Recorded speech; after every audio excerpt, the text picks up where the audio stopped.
O plenário do Senado aprovou há pouco, em primeiro turno, a proposta de reforma tributária. Nós vamos ao vivo a Brasília, de onde fala a repórter Natália Fruê. Natália, boa noite para você. Parece que o placar ficou mais ou menos dentro do que o governo esperava, né? Oi, Marcelo, boa noite a todos. Sim, foram 53 votos favoráveis e 24 contrários à proposta que simplifica a cobrança de impostos no país. Apenas um voto a menos do que estava prevendo o líder do governo aqui no Congresso, o senador Randolfo Rodrigues. Teve muita comemoração dos governistas depois que o resultado foi anunciado. Agora, os parlamentares seguem apreciando emendas apresentadas pelos senadores e que podem mudar alguns pontos da reforma. Depois deve acontecer o segundo turno de votação. Como houve modificação aqui no Senado, esse texto vai ter que voltar para a análise dos deputados. O presidente da Câmara, Arthur Lira, já disse que está costurando um acordo para que sejam promulgados aqueles trechos que são consenso entre deputados e senadores. E o restante vai depender de mais negociação desse projeto tão defendido pela equipe do ministro Fernando Haddad. Agora a gente vai conferir como foi o dia aqui no plenário do Senado, nessa negociação que a gente conta na reportagem. A tarde foi de muita discussão no plenário do Senado. A oposição disse que foram feitas muitas concessões no texto da reforma ao longo das negociações e que isso aumentou o percentual da alíquota padrão do Imposto de Valor Agregado, o IVA. Farinha pouca, meu pirão primeiro. Quem teve mais condição de gritar, de brigar, de fazer o lobby funcionar, está contemplado com exceções dentro do projeto em tela.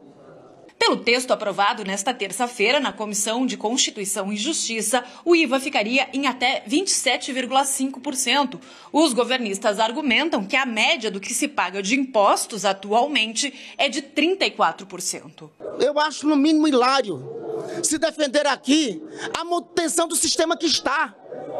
Eles querem a manutenção do 7º pior sistema tributário do mundo. Isso dito pelo FMI. Entre as mudanças acrescentadas ao texto estão a devolução para famílias de baixa renda do imposto pago na compra de gás de cozinha, o chamado cashback, a alíquota zero na compra de remédios e dispositivos médicos pela administração pública e isenção de impostos para carros comprados por taxistas, pessoas com deficiência ou do espectro autista.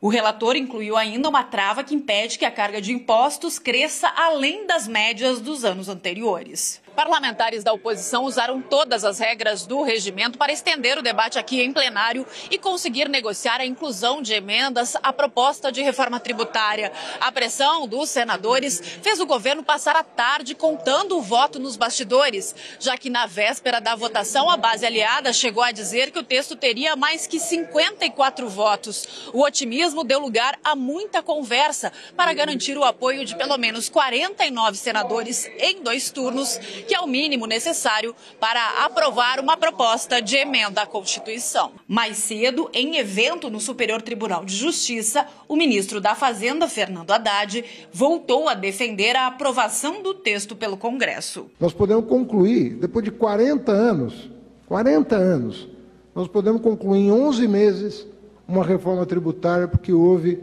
abertura, transparência. A sua fonte segura de informação cada vez mais perto de você. Baixe agora o aplicativo do SBT News.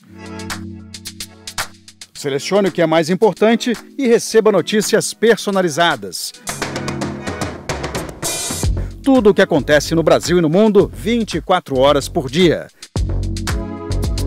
A informação em tempo real, na palma da sua mão.